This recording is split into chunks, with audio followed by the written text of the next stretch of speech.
Hi, my name is Leslie Rich. I'm Research Solutions Expert at Alchemer. Thank you for joining today's webinar. Today, I'm delighted to introduce everyone to Chris Mitchell, VP of Surveys at Publishers Clearinghouse. I've asked Chris to join us to discuss the exciting work he and his team are doing around feedback and data collection. Thanks for joining today, Chris. Thank you for having me. Well, everyone I think knows Publishers Clearinghouse from the giant checks delivered on TV. But in our recent talks, I've learned that PCH is much more than that.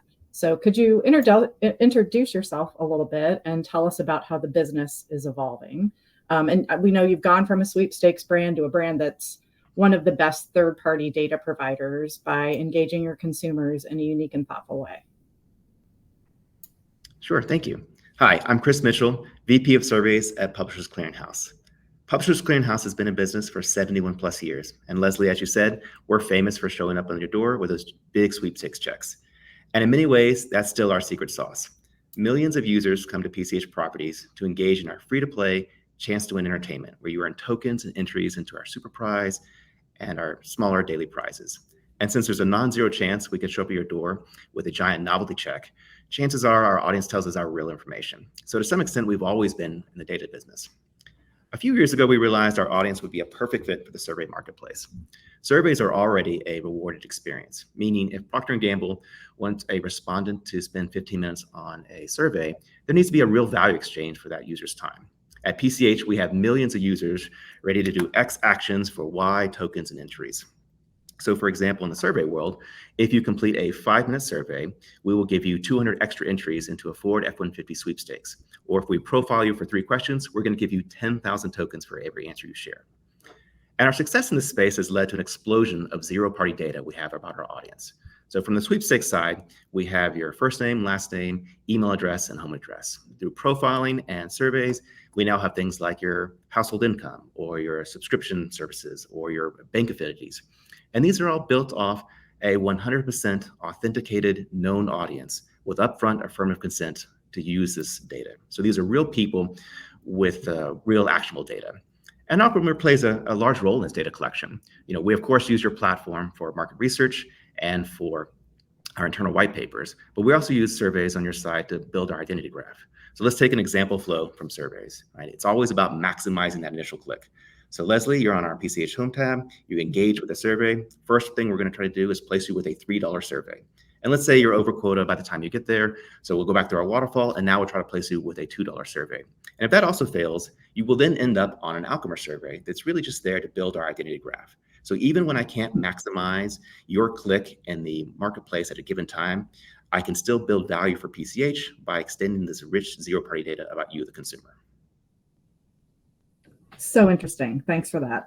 What I love about the story also that we'll talk a little bit more, I hope, is how considerate you are to the people who are giving you the data. Because as a researcher, I've been concerned about respondents and their ability to have some control over their personal data when they do surveys. So can you talk a little more about the value exchange there and why are consumers so willing to give you such deep levels of personal data? Yes, so everything at PCH, again, starts with our chance to win entertainment and our token economy.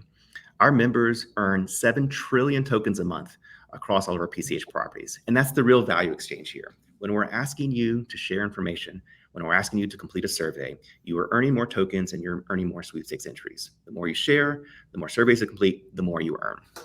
And I think we build trust with our consumer by allowing them to change their mind about the data they share. So first off, you do not have to share any information with us to earn tokens or entries. There's plenty of other ways to engage with our free-to-play apps to earn these types of entries. But for members who do choose to share their information with us, we make it easy for them to change their mind. You can go back, you can revoke your consent, you can have all your data purged, or you can even go just surgically limit how that data is used. And I think those types of data controls in the hand of consumers really builds that trust. Well, that's refreshing to hear that PCH is so transparent about the data controls for the users. But what does all of the real-time data that you've collected allow you to do? Could you tell us a little bit more about how you go ahead and then use that data? Sure. So our internal tool for this is called the Question API. And that API is really our real-time wrapper that encapsulates all of our best practices around which questions we should ask the user next, how frequently we should ask a question, and governs things like our data governance around question sensitivity, as well as when we're allowed to ask a question. And this real-time tool allows us to continue a dialogue across all of our PCH properties. So for example, if you are using our PCH mobile app, I can ask you, are you in the market for a home mortgage? And then in real time, if you land on our website or even an outcome survey, I can continue the dialogue and the next relevant question based on that answer. So we use internally all of this real-time data to figure out what's the best incentive we should put in front of the user. So Leslie, maybe you, what I know about you, I would push you towards a survey call to action, and then I would see an app for downloading for games. Interesting. Okay. And so you collect all of this personal data, then what? Who leverages the data later on in the process? How does that data add value? So it certainly starts for the survey world. The more I know about the consumer, the easier it is for me to match you with a high value survey that you're more likely to complete. But from there, we use all this rich zero-party data to help with our direct sales effort. So advertisers can activate a very specific campaign. Let's take Chewy.com, for example. Now, Chewy doesn't just want to reach people that have dogs. 65 million households in America alone have dogs. What they really want to do is they want to find a specific audience of people more likely to spend on their dog than the average American. So maybe the audience we would start with would be people that have dogs, people that are part of a dual income family, people that do not have any children under the age of 18 living in the household, and people that already shop online, right? People who match that particular cohort is certainly more likely to spend money on their pet than the other average American. And again, these segments, these are built off real answers from real people. It's not inferred from the content you read. It's not built off third-party data that's often stale, which I think brings up a key feature of our question API. It's kind of knowing when to ask the next question again. So for example, if we have your birth date, that's unlikely to change. I don't need to keep re-asking you that. And if I have the birth date, I can derive your age as well. So I don't need to ask that either. But things like your household income, that hopefully changes over time. So the question API down to the question level has this notion of a time to live, a TTL, or even an expiration date of the answer, meaning we have the ability to know when to go back and re-ask something.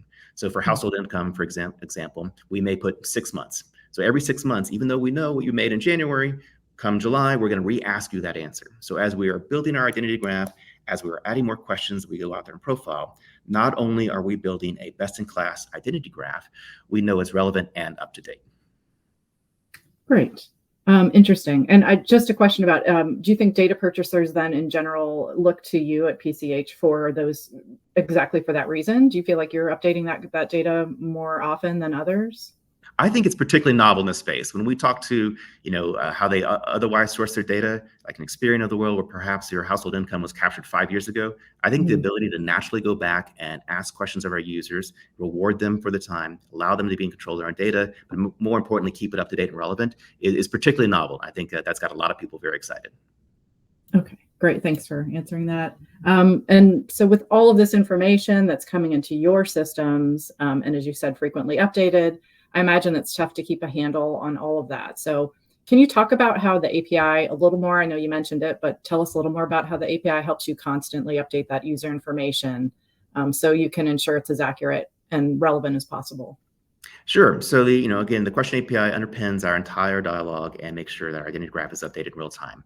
And every outcome or survey that we build, we use your webhook feature so that every time you're answering a question or you're interacting with the survey in any way, you are pinging our question API. So an answer on an outcome or survey updates in real time, just like it would on our website. Very seamless and very easy to use. All right. And I know just in my experience, I've run hundreds of surveys over my career. So again, just very nice to hear about a company that collects data in a way that's a fair equal value exchange.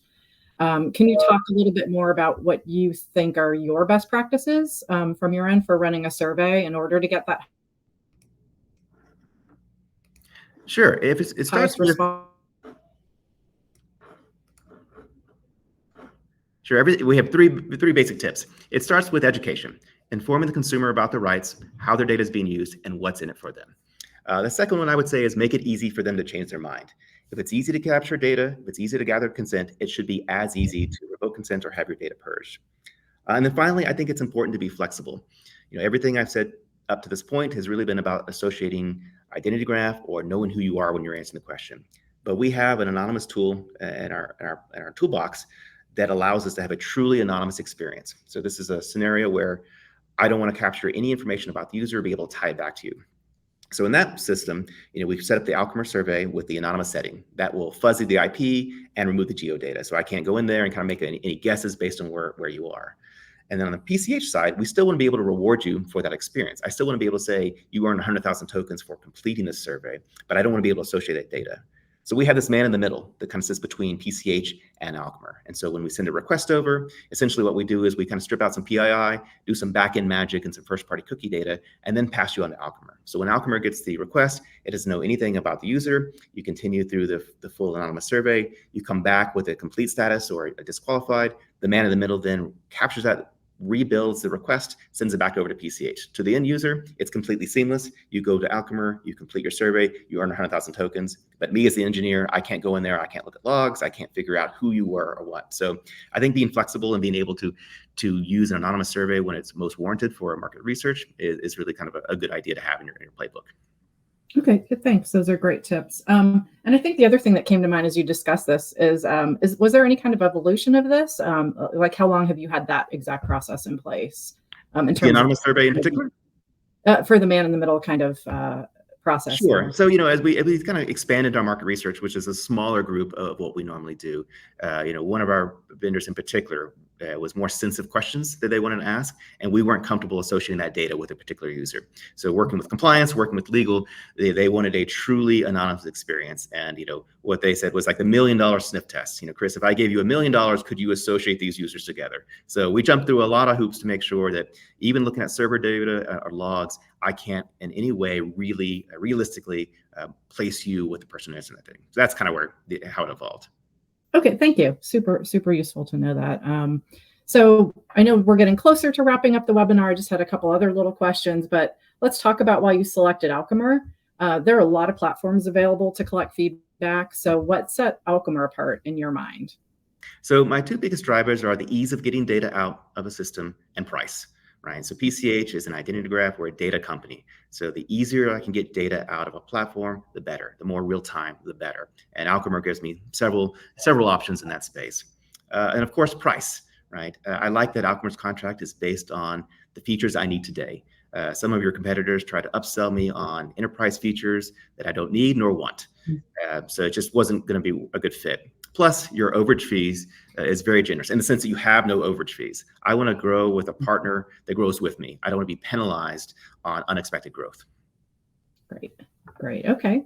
And as a final question, I'd like to just ask you, what's the future of feedback overall at PCH? What exciting plans do you have in the future as you look at your company's evolution to a data management company? Sure. I think, we're going to continue to expand on how we collect data about our users. The more easy touch points I have with users to ask questions, the cheaper the cost to serve about acquiring all this data. So the better my margins. So you can see some new innovations and gamified ways of engaging with consumers to get this information. Then finally, I think we want to move into open text analysis. Everything I've mentioned so far has really been about a question with discrete answers, so they can be truly mapped. But we have some ideas of where we'd begin with a open text analysis, and we're actually exploring Alchemist's open text analysis tool to help us in that area. So I think more to come on that. Okay, that sounds great. Well, we'd like to thank you so much for joining us today, Chris. And I'd like to thank everyone for joining the webinar today. And thanks for sharing your PCH story, Chris. We wish you continued success with Alchemist. And if you have questions or you'd like to learn more about the Alchemist customer feedback platform, please visit alchemist.com. And then we also have some more information on PCH here at pchmedia.com. So thanks, everyone, and enjoy the rest of your day.